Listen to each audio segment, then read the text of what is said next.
Little duck went out one day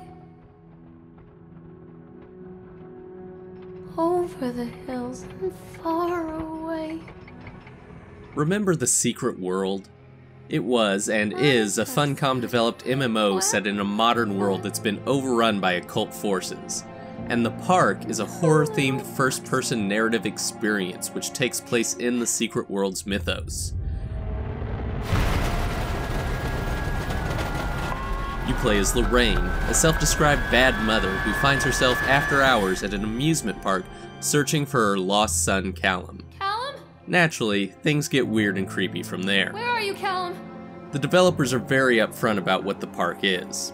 It's a first-person narrative experience with no traditional gameplay mechanics, similar in style to games like The Vanishing of Ethan Carter and Gone Home.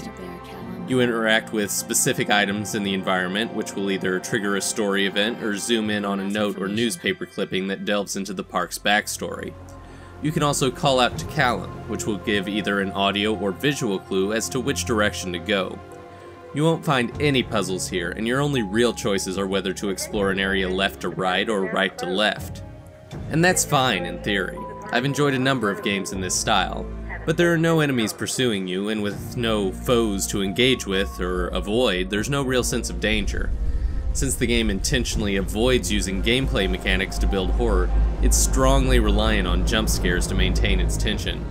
And admittedly, there are some real good gotcha moments here. But jump scares feel pretty cheap given how far horror games have come in the past few years, and the park feels most of all like a haunted house, jumping out at you with occasional rubber monsters without ever putting you in peril.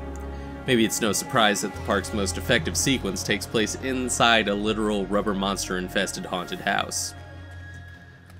While you're exploring the amusement park, Lorraine will often start talking about her past and her relationship with Callum using absurdly flowery language that feels totally unjustified. When you first enter the amusement park, she begins musing about the metaphysical dynamic of exiting the doldrums of the real world and crossing the threshold into a fantasy land in a sort of transformative birth of yada yada yada. It's incredibly hammy, and the style of dialogue only starts to work once the game starts moving further to disconnect from reality. But by that point, it's tough to care about Lorraine's place in all this. Hunger leads people to desperate, terrible places where the tree branches reach like claws. You've also got to contend with character models that are stuck squarely in the middle of the uncanny valley. While it's explicitly a first-person narrative game, it continually pulls out to show you Lorraine's face as she deals with the messed up events around her. But her dead-eyed stares are so Muppet-like that it totally destroys the gravitas and emotional weight of every scene that's presented this way. The narrative ultimately feels very slight. That may be partly due to the fact that the game's barely over an hour long. That's something else the developers are thankfully very upfront about, but it's mainly due to the fact that not a lot happens in that time. A few mysteries start to open up about the nature of the park and oddities in Lorraine's past, but there's no resolution, and barely even a suggestion of how things fit together. Horror thrives on a sense of unresolved mystery, but here it just felt like I lacked context because I wasn't especially familiar with the MMO. It's maybe best to look at the park as a sort of curiosity for fans of the Secret World.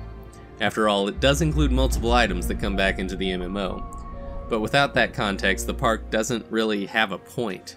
It's $13 and an hour long, and while I could justify that if I felt strongly about the setting or the character here, it's a real rough ask for what amounts to a glorified haunted house. The park has solid atmosphere and pretty good scares, but it also has an unremarkable heroine and an inconsequential plot. It might be a decent curiosity if you're looking purely for the video game equivalent of a haunted house, but its high price and short length make it difficult to recommend. The park is a 6 out of 10. Those poor kids.